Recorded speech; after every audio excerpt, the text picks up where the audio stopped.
Bem-vindo, bem-vinda à lição número 6, Adorai o Criador. Embora os profetas e os escritores bíblicos falassem muito sobre adorar a Deus, prestar um culto a Deus, e se preocupassem também com o mal que existe na terra, eles nunca deixaram de denunciar pecados de pessoas que diziam estar adorando a Deus, no entanto, estavam praticando injustiça para com o próximo, estavam praticando uma religião apenas formal, hipócrita, e o que nós lemos na Bíblia, tanto no Velho quanto no Novo Testamento, é que a verdadeira adoração a Deus busca envolver um trabalho contra a opressão e o cuidado para com os pobres e necessitados vai em pé de igualdade com o que chamamos de adoração. Então, nesta semana, eu dividi o nosso tema em alguns tópicos, como só ia acontecer. O primeiro deles é por que adorar, razões para adorar. E o autor da lição cita o Salmo 115, verso 1 a 10, onde o salmista fala da incoerência de adorar ídolos que têm boca, mas não falam, têm olhos, mas não veem, têm pernas, mas não andam, quer dizer, são seres inertes que as pessoas muitas vezes criam para adorar. Claro que nos tempos bíblicos isso era mais comum do que é hoje. Hoje nem todo mundo faz uma estátua para adorar, mas adora o dinheiro, adora a fama, adora suas próprias ideias, adora uma pessoa, quer dizer, ou tem um ídolo popular ou coisa parecida. São ídolos, são idolatrias modernas que nós temos hoje. E nós somos instruídos a prestar um culto ao Senhor porque Ele é o nosso Deus, porque Ele nos fez, porque Ele nos mantém, e adorá-lo também por seus muitos atributos, por causa do seu amor. Isto nós baseamos em Deuteronômio capítulo 10, versos 17 a 22, que discorre sobre essa adoração, que adoramos a Deus não por aquilo que recebemos de Deus, mas por aquilo que Ele é. Na sua essência, um Deus de amor, de bondade, de salvação, um Deus criador, um Deus redentor da nossa vida. Por isso o adoramos. Então, por que adorar? Esse é o primeiro tópico. Mas há um segundo tópico que é interessante a gente analisar, que são erros na adoração. Quais são alguns desses erros? A Bíblia condena o formalismo. Esse é um dos erros na adoração, onde a pessoa se concentra nos detalhes, nas formas do culto apenas. Não que isso não seja importante, não que isso não tenha um valor, mas quando isso é colocado acima da essência, da relação com Deus Todo-Poderoso, isso descamba no que chamamos de ritualismo, e esse ritualismo gera cristãos hipócritas, que na igreja são uma coisa e que na rua são outra. Em resumo, é isso que nós temos. Lá no livro de Isaías, capítulo 1, verso 11, Deus diz assim, ele diz assim: eu estou farto dos seus sacrifícios. Aliás, esse é um capítulo que alguns às vezes analisam, fala também que Deus está farto dos nossos sábados, que Ele não quer mais os nossos sábados, e alguns tomam esse texto para dizer que isso aqui quer dizer que nós não precisamos mais guardar o sábado. Não, o que Deus está falando através de Isaías é uma condenação contra o formalismo, contra o ritualismo, onde as pessoas fazem do sábado apenas um ritual, mas não trabalham, não vivem a sua essência. Essa formalidade também, os profetas especialmente denunciaram, ela se manifesta na prática desonesta e opressora. Amós, por exemplo, que nós já analisamos na semana passada, descreveu o povo da sua época como pessoas que tinham uma gana contra o necessitado. Eles adoravam, eles iam para o culto, mas eles exploravam as pessoas. E eles destruíam os miseráveis da terra. Amós 8, verso 4. Então, o formalismo leva você a também ser injusto nos seus negócios, nos seus relacionamentos, e leva você a ser um opressor, como nós podemos assim descrever.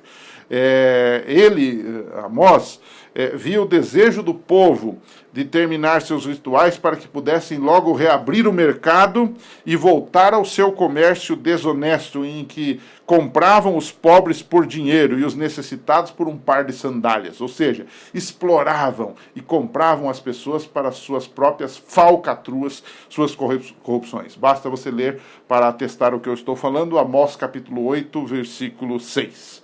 Bem, já vimos por que adorar, já vimos erros de adoração, que é o formalismo, o ritualismo, e que descamba na injustiça e na opressão. E agora vamos fechar com o tópico 3, que é como adorar. Em primeiro lugar, devemos adorar com sinceridade. Deuteronômio 6, verso 5, fala de que devemos amar a Deus de todo o nosso coração, de toda a nossa força, de todo o nosso entendimento. Ou seja, sinceridade. Deus quer essa sinceridade de coração. Essa adoração também inclui algo mais. Ela inclui que nós deveríamos soltar as correntes da injustiça, desatá-las, desatar as cordas do jugo, são expressões bíblicas, colocar em liberdade os oprimidos e que se rompa o jugo.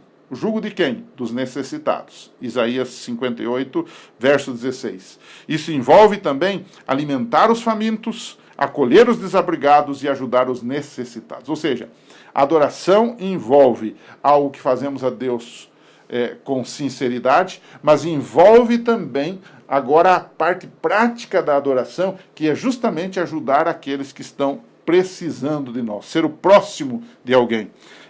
Em Mateus 23, verso 23, aquele famoso texto que fala do dízimo no Novo Testamento, Jesus disse que as práticas e observâncias religiosas não são erradas em si mesmo. Ele diz, vocês dão o dízimo da hortelã, do endro e do cominho. Era uma prática religiosa, era uma prática de adoração.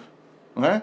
Ele diz assim, mas vocês estão esquecendo dos princípios maiores, que é o amor, que é a fé, que é a justiça. Então, o que Jesus está dizendo aqui não é substituir uma coisa pela outra. Você tem que ter seu ritual de adoração, mas ao mesmo tempo você precisa praticar os valores do reino, que é amor, que é justiça, né? E não substituí-las, porque no final Jesus conclui o verso 23, do capítulo 23 de Mateus, dizendo, vocês devem fazer estas coisas, quer dizer, a justiça, a misericórdia e a fé, sem omitir ou sem esquecer aquelas, que é o dízimo da hortelã, do endro e do cominho, como os judeus faziam, né? Até guardar o sábado, né? Envolve fazer atos de misericórdia, né? Isaías 58, os versos 9 a 14, aquele famoso texto de Isaías, onde ele diz que aqueles que guardam o sábado, não o profanando, chamando o santo dia do Senhor, e que dizem que esse é um dia deleitoso, eles vão ser levados, vão ser elevados diante de Deus, e esse é o texto. Mas perceba que nesse capítulo 58 há uma ligação do sábado com fazer o bem. Isso foi repetido com Jesus. Jesus disse, é lícito fazer o bem aos sábados. Para a gente concluir, então, a lição dessa semana, qual é a relação, uma boa pergunta para fazer, que existe entre atos de bondade e adoração a Deus? Que, na verdade, é o resumo da lição dessa semana. Qual a relação entre atos de bondade e adoração? Discuta um pouco sobre isso. Através disso você vai, digamos assim, reforçar todo o conceito da semana toda com essa pergunta. Qual a relação que existe entre atos de bondade, de ajudar o próximo, e adoração a Deus? Tem alguma relação? Claro, a lição inteira provou que há uma relação entre adoração e atos de bondade.